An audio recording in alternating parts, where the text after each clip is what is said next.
Nyt on tarkoituksena demonstroida, miten taitellaan teepaita näppärästi YouTuben japanilaisen ohjeen mukaan.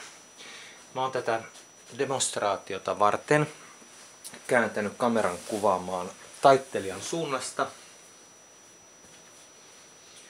Paita laitetaan etupuoli ylöspäin tähän alustalle. Sitten meidän pitää piirtää nämä tarvittavat viivat. Keskiviiva, noin.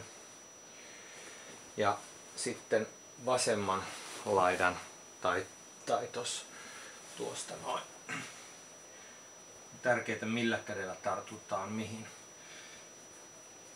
Paidan vastakkaisella puolella taittelijasta on tämä vasen viiva.